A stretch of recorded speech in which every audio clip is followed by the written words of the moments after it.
Entonces, primero vamos a tener en cuenta que, ¿qué es la biopsia cutánea? La biopsia cutánea es una herramienta muchas veces diagnóstica y como vamos a hacerla a nivel de piel, pues es una biopsia de fácil acceso. Nosotros vamos a ver qué es lo que estamos biopsiando.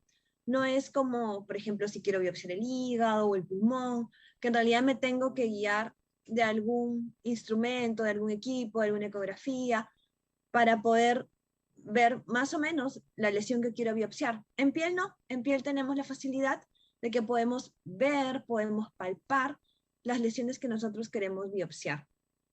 Pero a pesar de ser un proceso de fácil acceso, pues es un proceso delicado.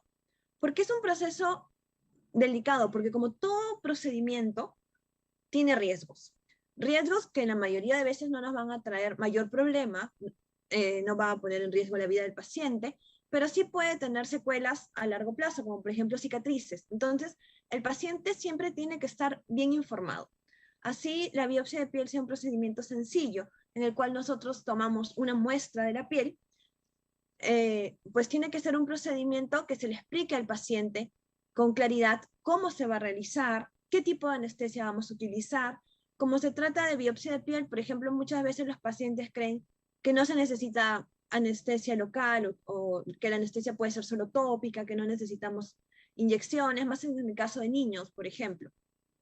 Pero hay que dejarles claro que en la biopsia de piel, pues yo tengo que limpiar la lesión, tengo que aplicar anestesia para que no le produzca dolor, porque incluso muchos pacientes te dicen, pero si me lo haces sin anestesia, pues en realidad sería una maldad.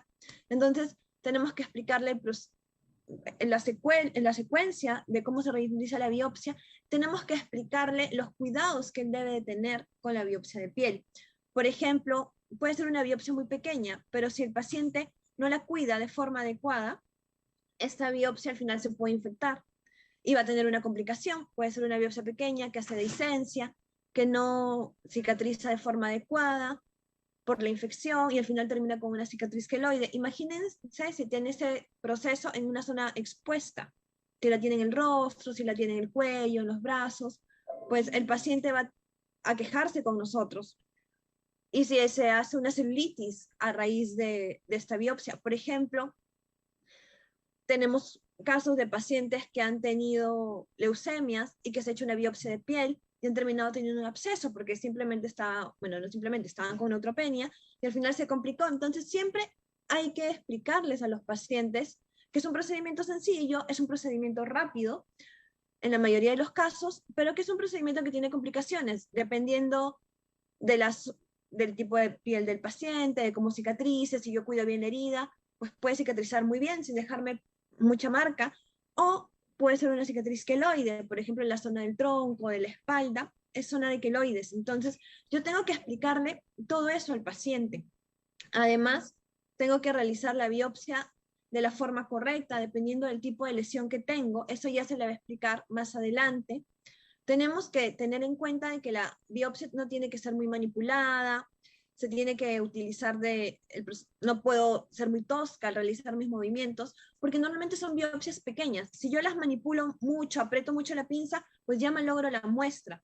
Entonces tengo que colocarla en el medio adecuado y luego tenemos que ver que esta biopsia tiene que ser llevada al microscopio, incluso en el proceso de trabajar la muestra en patología con los técnicos de laboratorio, pues también se tiene que hacer de forma adecuada. Y por último, terminamos con el análisis microscópico y con el informe de patología del médico patólogo con el que estamos trabajando.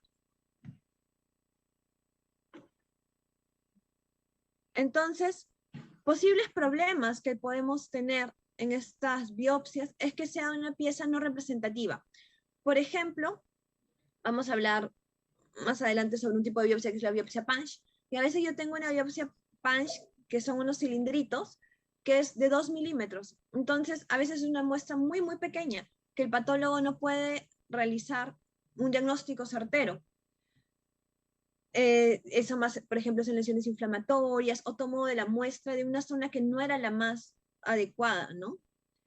Las piezas con defectos secundarios por una mala manipulación, lo que les estaba explicando, son piezas muy pequeñas, entonces yo no puedo ser tosca al momento de realizar la biopsia. tengo que tener en cuenta de no maltratar la piel. Muchas veces hasta con el procedimiento, por ejemplo, cuando limpio, puedo, si tengo una ampolla y fui muy tosca y la limpié mal, pues saco la ampolla y la dejo esfacelada, entonces esa muestra ya no va a ser tan representativa como yo desearía.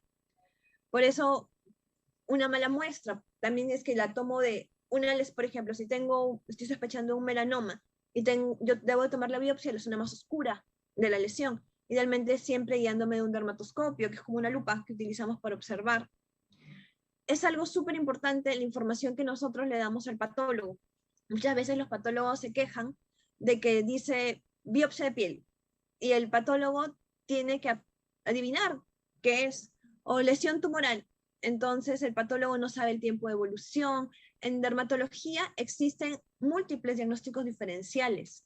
Entonces una placa eritematosa, descamativa, pues puede ser un eczema, como puede ser un carcinoma de piel, un carcinoma vasocelular superficial, por ejemplo.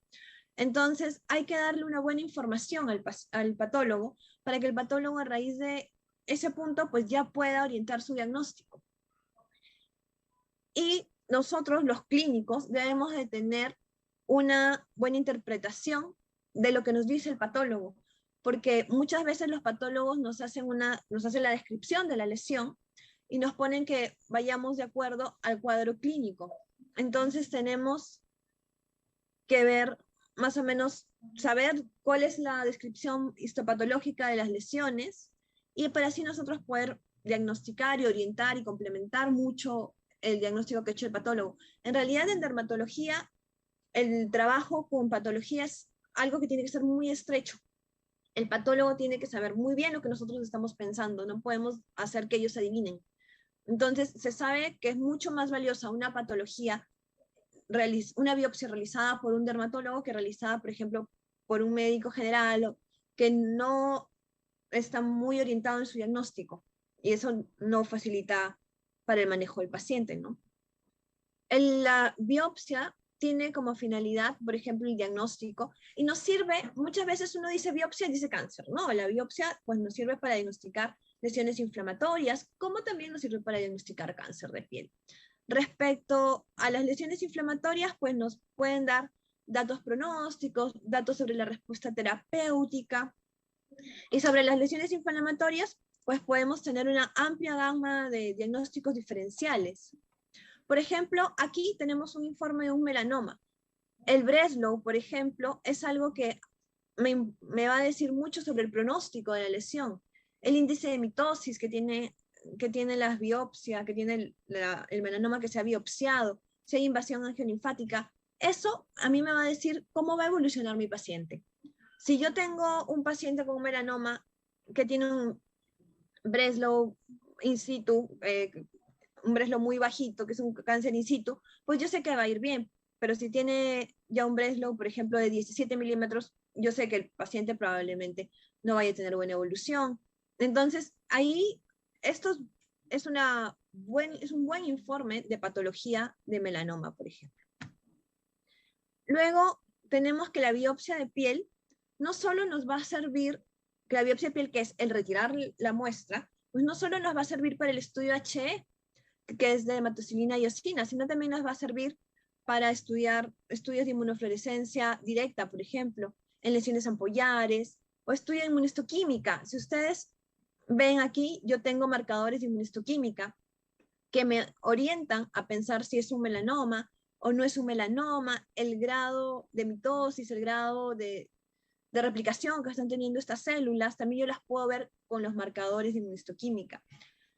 El cultivo tisular yo puedo tomar muchas veces cuando yo estoy pensando, por ejemplo, en una tuberculosis cutánea, yo tomo una muestra y esta muestra la divido en dos. Una parte va para patología, para que se haga el estudio de HE, y otra parte va para cultivo. Entonces, también me sirve para cultivar y poder reforzar mi diagnóstico, o si estoy pensando en una micosis profunda. Para eso yo de la biopsia también la tomo un pedazo para poder cultivarla. Me sirve para hacer PCR tisular, para controlar el tratamiento del paciente y algo súper importante es que la biopsia es una herramienta médico-legal. Entonces, cuando yo estoy pensando en un cáncer de piel, pues tengo que estar segura del diagnóstico de cáncer de piel, por ejemplo. No es lo mismo decirle al paciente, usted tiene un carcinoma vasocelular, que decirle, usted tiene un melanoma. Entonces, yo necesito un diagnóstico con patología que me ayude. No es lo mismo tener un melanoma in situ que tener un Breslow de 1 milímetro, por ejemplo, ¿no? Entonces, yo tengo esta herramienta médico-legal que me va a ayudar a defenderme y me va a ayudar a sustentar si es que yo tengo que justificar por qué he actuado de tal o tal manera. Aquí tenemos un punto súper importante, que es que la muestra tiene que ser adecuada. Dependiendo de lo que yo estoy pensando, va a ser, por ejemplo, la profundidad de mis lesiones. Si yo pienso que tengo una queratosis seborreica, que es una lesión que normalmente veo los cambios a nivel de epidermis, pues puedo hacer una biopsia superficial. Pero si yo estoy pensando en una paniculitis, que tengo que observar grasa, pues no tendría sentido hacer una biopsia superficial, porque solamente vería epidermis y no voy a ver la grasa. Entonces yo tengo que tener claro qué es lo que estoy pensando para ver cómo hacer mi biopsia, ¿no? Quizás ustedes dirán, hago todo profundo, pero me puedo ahorrar una biopsia profunda si yo estoy muy bien orientada en lo que estoy pensando.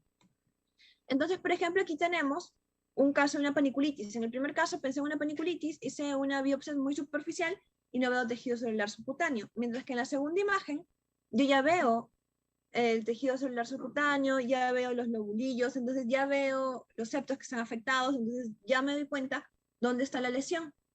Muchas veces yo hago una biopsia muy superficial que no me ayuda. Vamos a tener los tipos de biopsia. De acuerdo a lo que yo estoy pensando, va a ser la profundidad y va a ser el tipo de biopsia que haga. Por ejemplo, si yo pienso en un acrocordón, que son estas lesiones que no salen en el cuello, que muchas veces son conocidos como lunares de carne, o las queratosis seborreicas, que son lesiones verrucosas, marrones, que suelen salir con el tiempo. Entonces yo puedo hacer un corte tangencial con la tijera, que es como se observa acá, agarro con una pincita y corto mi lesión. Por ejemplo, en estos casos, a veces la biopsia es tan superficial que no necesito poner anestesia, no necesito poner una inyección, porque más le van a doler las cosas exactamente igual. Entonces me ahorro la anestesia y le ahorro un poquito de dolor al paciente. Por ejemplo, si yo también pienso que son lesiones superficiales, puedo hacer un curetaje, que es esta lesión de acá, yo que estoy viendo una queratosis seborreica, y puedo hacer un curetaje de la lesión. Esto lo hago con queratosis seborreicas, con nevos epidérmicos, con verrugas, con molusco contagioso, con queratosis actínicas. Un riesgo de esto es que yo puedo malograr la muestra, ¿no? Porque si ustedes ven, es como un circulito que yo jalo, entonces si la muestra no es una muestra estable, es una muestra blanda, o hago algo mal por ahí, puedo arruinar la muestra y ya no va a ir bien a patología. Entonces, por ejemplo, las muestras en estos casos se pueden congelar con nitrógeno líquido y después de esto ya hago el chafe para que ya tener una muestra estable. El aplanamiento, el chafe, también son lesiones superficiales, es muy similar al curetaje, pero es como voy con un cuchillito o voy con el bisturí y hago un corte al ras de la lesión. Por ejemplo, esto lo puedo utilizar si es que yo tengo, incluso en Perú a veces no se hace mucho, pero por ejemplo en otros países se hace chafe por si yo tengo un carcinoma vasocelular. Si lo que yo quiero ver es la epidermis, ¿por qué voy a hacer un corte profundo? Entonces yo hago un chafe de la lesión tumoral y eso lo envío a patología. Y aquí tenemos el pancho sacabocado, que definitivamente es la biopsia que nosotros más hacemos. Este pancho sacabocado es un cilindro, como ven ustedes acá, bien definido, que ya viene del tamaño determinado. Entonces viene desde 2 hasta 8 milímetros. En estos casos yo sí tengo que poner anestesia, sí o sí, porque normalmente tiene como 5 milímetros de profundidad, entonces al paciente le va a doler si yo pongo algo de 5 milímetros de profundidad. Normalmente yo, por ejemplo, cuando hago un punch, puedo o no puedo poner puntos, dependiendo del tamaño de la lesión. Esto yo limpio, coloco la anestesia, coloco el punch y lo giro. Como demuestran en la imagen, le doy un pequeño giro y luego con una pinza levanto el cilindrito que he hecho y corto. Entonces, idealmente deberían de ser biopsias entre 4 y 6 milímetros para poder tener una buena muestra. Cuando yo hago un Losange, es una biopsia un poquito más grande, me permite una escisión completa de las lesiones Yo las puedo utilizar para lesiones inflamatorias, para lesiones neoplásicas. Por ejemplo, si estoy pensando en una paniculitis, no voy a hacer un punch chiquitito. El punch no me permite llegar a grasa. Difícilmente voy a llegar a grasa. Entonces, yo tengo que hacer un losange, que es como vemos acá, que es como un ojal. Entonces, o por un linfoma cutáneo. Por ejemplo, si yo estoy pensando en un linfoma cutáneo, estoy pensando en una micosis fungoides, normalmente las biopsias tienen que ser buenas muestras, porque yo tengo que observar bastantes muestras, incluso en una micosis fungoides se hacen hasta 3 biopsias, para poder así llegar al diagnóstico. Entonces, si yo un pequeño PAN 5 sospechando de una micosis fungoides, al patólogo no le voy a dar la información que él necesita. Cuando yo tengo una úlcera, normalmente se hace biopsias en los ANG para poder ver el borde de la úlcera y poder ver el centro de la lesión. El ancho de los ANG, idealmente, para que cierre bien y no tengamos problemas con la cicatrización, no debe exceder el tercio de la longitud. Y el ángulo con el que termina tiene que ser más o menos de 30 grados para no tener problemas al momento del cierre. En la toma de muestras, como ya les he mencionado, debo usar pinzas o agujas hipodérmicas, debo de mantener la muestra en un formol al 4%, idealmente se coloca en un recipiente transparente, también para confirmar que yo tengo la muestra ahí. El volumen entre el formol y el volumen de la muestra tiene que ser de 20:1 o de 5:1. Idealmente la pieza quirúrgica la debo de marcar si yo estoy sospechando, por ejemplo, en un cáncer de piel o un cáncer, yo tengo que marcar la muestra quirúrgica por si el borde, alguno de los bordes me sale comprometidos, el patólogo me va a decir el borde superior comprometido, el borde derecho, entonces yo ya sé por dónde ampliar mi cicatriz. La toma de la muestra, por ejemplo, si yo voy a hacer una inmunofluorescencia, voy a utilizar un suero fisiológico, no lo voy a poner en formol. Si yo pongo la muestra en formol, ya la malogré. Ya malogré la muestra. Entonces, eso es lo que tengo que hacer. Por ejemplo, hay medios ideales donde yo puedo poner la muestra, que ahí lo puedo tener hasta 10 días, que es el sulfato amónico, donde yo puedo mantener una muestra por inmunofluorescencia hasta 10 días. Si yo la pongo en suero fisiológico, va a durar menos de un día. Si yo estoy pensando en hacer una cirugía de Mohs, que es una cirugía en la cual yo hago una biopsia, hago cortes y veo, es como una biopsia por congelación, me permite ver si si ha sido tomada bien la muestra, entonces yo tengo que tener un medio que se llama OCT, que me permite realizar estos cortes de forma adecuada. Las complicaciones en cirugía. Yo puedo tener una complicación que es la hemorragia, puedo tener infecciones, puedo tener el riesgo de cicatrices poco estéticas, como les estaba explicando, o puedo tener alteraciones de la pigmentación, puedo tener que me den manchas, que me dejen cicatrices oscuras o cicatrices claras. Entonces vamos a hablar un poquito de eso. Por ejemplo, yo tengo que desinfectar la herida operatoria, normalmente la desinfecto con alcohol. El alcohol me va a ayudar a eliminar el 75% de los gérmenes, me ayuda a eliminar los gram positivos. Si yo utilizo iodopovidona, que me suele dar mucha dermatitis de contacto, me va a ayudar a eliminar gram positivos y gram negativos. Y si utilizo clorexidina, que es lo ideal, me va a ayudar a eliminar tanto gram positivos y negativos. Cuando yo utilizo un anestésico, puedo utilizar lidocaína sola en la mayoría de los casos, pero si veo que es una lesión muy grande, por ejemplo en cuero cabelludo, una lesión en nariz, una lesión que yo siento que va a sangrar, pues voy a utilizar lidocaína más adrenalina. Si yo sé que es una lesión, un chaif, por ejemplo, puedo utilizar un anestésico tópico como el Lengla, que es lidocaína más prilocaína. O si voy a hacer una cirugía, algo un poquito más grande, puedo utilizar anestesia tumescente, donde utilizo lidocaína, cloruro y epinefrina, y me va a permitir poner una gran cantidad de anestésico con epinefrina para que así me dure más tiempo el efecto de la anestesia y pueda hacer una cirugía un poco más grande. Idealmente, cuando se hacen biopsias no se utiliza profilaxis antibiótica, pero si lo hago porque creo que es una zona que se va a infectar, por ejemplo, es una biopsia grande en pierna o es una zona que ya está infectada, que ya está manipulada, pues puedo utilizar antibióticos con cobertura gram positivos, como cefalexina, macrólidos, clindamicina. Y se ha visto que la profilaxis o el uso de antibióticos tópicos en realidad no es muy útil. Yo puedo utilizar vaselina o mupirocina y el riesgo de infección va a ser el mismo. Entonces, ¿cuándo voy a utilizar antibiótico terapia? Es cuando yo tengo prótesis valvulares, cuando yo tengo endocarditis, cuando yo tengo una cardiopatía compleja cianótica, ahí yo voy a utilizar antibiótico terapia. Y si es que yo voy a hacer alguna biopsia en alguna de estas zonas, en una superficie mucosa, en cirugía de Mohs, en la zona centrofacial, en genitales.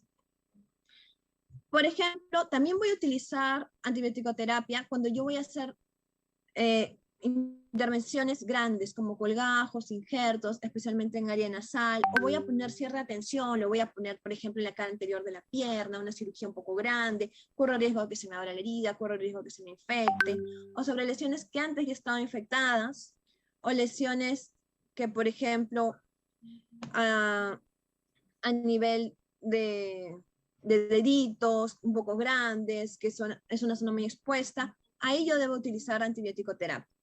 ¿Cuándo voy a suspender la anticoagulación?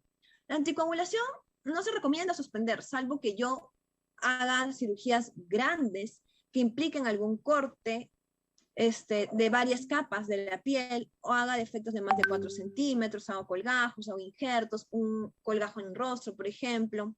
Cuando yo no voy a tener un acceso visual claro, por ejemplo, cuando se hacen liposucciones, intervenciones ganglionares o, o, o biopsias a nivel de la cavidad oral, por ejemplo, que es una zona en la que yo no voy a poder manipular muy bien la lesión, pues ahí puedo utilizar anticoagulación. Esto es un esquema para ver el riesgo de anticoagulación. Aquí vamos a ver si el paciente ha tenido falla cardíaca, es hipertenso, es más de 75 años, diabético, tiene un stroke, un TIA. Entonces, veo su riesgo de hacer un trombo también si yo suspendo. Entonces, yo tengo que tener algo como riesgo-beneficio. Por ejemplo, si yo veo que el paciente tiene bajo riesgo de hemorragia, entonces voy a hacer mi biopsia sin suspender su cirugía. Pero si yo veo que el paciente tiene alto riesgo de hemorragia, tengo que ver, o sea, por la zona de la biopsia que voy a realizar, tengo que ver qué tanto riesgo de tromboembolia tiene el paciente. Si el paciente tiene alto riesgo de tromboembolia y yo sé que si le hago la biopsia, pues me va a sangrar, entonces mejor suspendo la biopsia, postergo la biopsia lo máximo que puedo. Pero si no, pues la debería suspender tomando ciertas medidas. Normalmente el rivaroxaban, por ejemplo, el dabigatran se pueden suspender dependiendo de la depuración de creatinina entre 24 y 72 horas. ¿Y qué hago si es que hay hemorragia? Pues primero coloco compresas frías en la zona. Si es que la cicatriz sigue sangrando, pues incluso puedo llegar a abrir la cicatriz, revisar si es que hay un punto que he dejado, hay un vaso que me está sangrando, puedo hacer electrocoagulación, puedo colocar un coagulante tópico como la solución de Monsell. Entonces, hay opciones en las que podría utilizar. ¿Yo qué zona voy a biopsiar? Tengo que biopsiar una lesión que esté activa. Por ejemplo, no me va a servir a biopsiar una zona que ya está saliendo de la actividad. No me va a servir, por ejemplo, si estoy pensando en una vasculitis, pues una lesión que ya no está roja, que ya no está eritematosa, ya no me sirve. Idealmente yo no debo de estar utilizando corticoides, porque eso va a hacer que la lesión desinflame y no voy a tener una buena muestra. En las lesiones ampollares, idealmente debo de biopsiar una ampolla que esté intacta, ¿no? En las lesiones anulares, por ejemplo, idealmente biopsio el borde de la lesión y siempre debo biopsiar lesiones nuevas. Si yo tengo un paciente con múltiples lesiones, debo de biopsiar la más nueva, la más roja, la más eritematosa. Entonces, por ejemplo, en la porokeratosis, yo debería de biopsiar el borde de la lesión.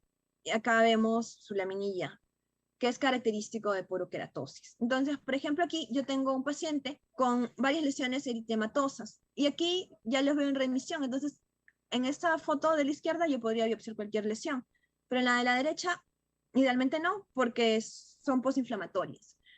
Por ejemplo, vamos a hablar rapidito de lo que es la biopsia unguial, que es la biopsia de la uña. Cuando yo hago una biopsia unguial, tengo que ver más o menos qué es lo que estoy sospechando. Idealmente la biopsia, cuando biopsio el lecho unguial, puedo hacer una biopsia de 2 a 3 milímetros. Puedo ver si retiro o no retiro la lámina unguial. Cuando es de piel periunguial, puedo hacer un pequeño losange. O cuando es de la matriz unguial, idealmente nos hacen biopsias de más de 3 milímetros de ancho porque puedo malograr la muestra. Entonces aquí vemos, por ejemplo, si voy a biopsiar la matriz, puedo levantar la piel como un cuadernito y tomo una biopsia pequeña. Y luego simplemente la suturo y vuelvo a tapar la piel. Si yo hago una biopsia más de 3 milímetros, puedo malograr la uña. Por ejemplo, aquí, si tengo una mancha a nivel periunguial, pues hago como un pequeño losange de la piel. Entonces, artefactos que puedo tener en las biopsias, por ejemplo, como les comentaba hace un momento, una limpieza excesiva, limpio mucho y elimino la ampolla, o limpio mucho y elimino los honguitos, si es que yo estaba pensando que era una tiña, por ejemplo, ¿no? El uso de la EMLA, que es la anestésico tópico, me puede producir una vacuolización de la capa espinosa y de la granulosa, me puede dar como una epidermolisis bulosa. El aplanamiento de la muestra con pinzas me puede simular una morfea. El retirar la muestra con láser, me puedo simular una necrosis grasa. Entonces tenemos que ver bien, no dañar las lesiones. Por ejemplo, aquí vemos esta biopsia que ha sido tratada con electrocoagulación y vemos que tenemos lesiones con núcleos elongados, que es debido al daño térmico que produce la electrocoagulación. Entonces, estas son algunas de las cosas que tenemos que tener en cuenta cuando realicemos una biopsia. Hay que recordar que es una zona que nosotros vemos y hay que ser delicados con la toma de la biopsia. Eso sería todo. Muchas gracias.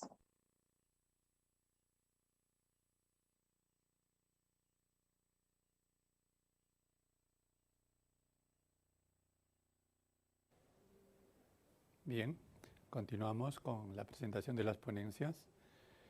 Anuncio al doctor Roberto Oviedo, dermatólogo, egresado de la carrera de Medicina Humana de la Universidad Nacional Mayor de San Marcos, especializado en dermatología, formado en el Hospital Nacional Edgardo Rebagliati Martins, máster internacional en tricología y trasplante capilar en Madrid, España, miembro del Colegio Ibero-Latinoamericano de Dermatología y miembro de la Sociedad Americana de Investigación en Pelo.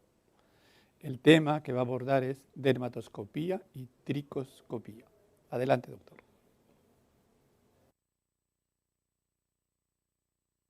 Y el día de hoy vamos a hablar acerca de la dermatoscopía y la tricoscopía. No sin antes de agradecer al comité organizador por la invitación. Bueno, eso es un tema bastante amplio, ¿no? Que en dermatología incluso se considera como una subespecialidad. Vamos a hablar acerca de los puntos más importantes y por qué nosotros lo utilizamos, los dermatólogos. Esta técnica es un procedimiento no invasivo porque nosotros vamos a poder observar la superficie cutánea a través de diferentes tipos de aparatos. Tiene diferentes nombres, el nombre más conocido es dermatoscopía o dermoscopy, también tiene otros nombres como la microscopía de equiluminescencia. Esta técnica, como lo mencioné, nos va a permitir observar diferentes tipos de estructuras en la piel que no se van a poder ver a simple vista. En cuanto a sus usos, la principal va a ser poder diferenciar de una forma temprana la detección de melanomas, ¿no? En general, se comenzó a utilizar para poder diferenciar diferentes tipos de lesiones melanocíticas o pigmentadas y de esa manera encontrar las lesiones que sean malignas. Actualmente, la dermatoscopía se considera como un instrumento muy bueno, lo cual nos va a poder incluso unir la dermatología clínica, o sea, lo que nosotros podamos ver con nuestros ojos, con las características que ya conocemos como dermatólogos, y nos va a poder unir a la dermatopatología, porque la dermatoscopía a través de diferentes tipos de estructuras, la localización de esas estructuras o el color que va a presentar, nos van a sugerir los diferentes tipos de ubicaciones o alteraciones que nosotros vamos a poder encontrar en el estudio histopatológico. ¿Cómo es que funciona? La dermatoscopía va a eliminar la reflexión de la luz sobre la capa córnea. Entonces va a generar de que la luz ingrese directamente hacia la piel, hacia la dermis, generando de que nosotros podamos observar la capa córnea, la epidermis, la unión dermoepidérmica y también la dermis superficial o la dermis papilar superficial. Existen diferentes tipos de instrumentos, los cuales nos van a poder ayudar a poder hacer ese tipo de estudio, ¿no? De la dermatoscopía. Vamos a tener el dermatoscopio manual, como es en este caso, que tiene una imagen o un instrumento muy parecido a una lupa, o instrumentos mucho más sofisticados que son más básicamente electrónicos, los cuales nos van a ayudar a registrar imágenes e incluso nos podría ayudar para hacer un seguimiento digital, donde a lo largo del tiempo, en pacientes que tienen alguna sospecha muy alta o tienen mayor riesgo de presentar alguna lesión tipo melanoma, podríamos estudiar los diferentes tipos de lunares o manchas que tiene, cómo van evolucionando a lo largo del tiempo y si aparecen o no nuevas lesiones pigmentadas. Este último, que se denomina mapeamiento corporal total, es un instrumento que actualmente en el Hospital Revalía nosotros lo tenemos en la unidad de dermatoscopía, donde vamos a hacer el seguimiento justamente de estos pacientes que han tenido melanoma o tienen algún riesgo elevado de presentar. Los dermatoscopios manuales son los instrumentos más versátiles que todo dermatólogo tiene, ¿no? Ustedes habrán visto generalmente de que casi todos tenemos como una lupa que emite una luz, lo cual nos va a ayudar a observar diferentes tipos de lesiones, no solamente lunares, también podemos observar uñas, cuero cabelludo, que también es parte del tema del día de hoy, incluso lesiones inflamatorias, los cuales ya tienen diferentes tipos de criterios diagnósticos para poder llegar a un diagnóstico. Esta dermatoscopía puede ser con luz no polarizada o con luz polarizada. Generalmente, nosotros recomendamos el uso de esos dermatoscopios que tengan ambos tipos de luces, ¿no? Se denominan dermatoscopios híbridos. En el caso de la luz no polarizada, siempre va a tener que ser en contacto, o sea, en contacto con la piel. Y en el caso de la luz no polarizada, puede ser tanto sin contacto como contacto. Entonces, nosotros a través de esta técnica de la dermatoscopía vamos a diferenciar diferentes tipos de imágenes. Estas imágenes que van a tomar diferentes tipos de formas, colores, nosotros lo vamos a llamar estructuras, son las imágenes elementales en la dermatoscopía. Es muy comparable a las lesiones elementales que nosotros observamos en la semiología de la dermatología, ¿no? Así como hay pápulas, hay vesículas, hay nódulos. En la dermatoscopía esas imágenes se van a denominar estructuras y van a tener diferentes tipos de nombres que ya lo vamos a ver. Cuando las estructuras se van repitiendo y forman una característica de imagen, se denominan patrones, y si estos patrones se van a asociar a algunos diagnósticos, para poder hacer un diagnóstico más preciso de lesiones, ya nos vamos a estar dentro de los criterios, ¿no? Los criterios diagnósticos. Entonces, la dermatoscopía es muy bonita, porque nos va a poder ayudar a observar diferentes tipos de imágenes, y felizmente que las imágenes también son a color, lo cual nos va a poder ayudar a dilucidar diferentes tipos de lesiones, ¿no? Y sobre todo nos va a ayudar a ubicar dónde se encuentra esa lesión. Como vemos en estas imágenes, pueden tomar de color rojo, rosado, marrón, negro, azul, ¿no? De diferentes tipos de color. Ahora, la coloración, como mencioné, nos va a ayudar a poder observar en qué lugar de la piel se encuentra, ¿no? Si la estructura a estudiar se encontrara a nivel de la capa córnea, nosotros vamos a observar un color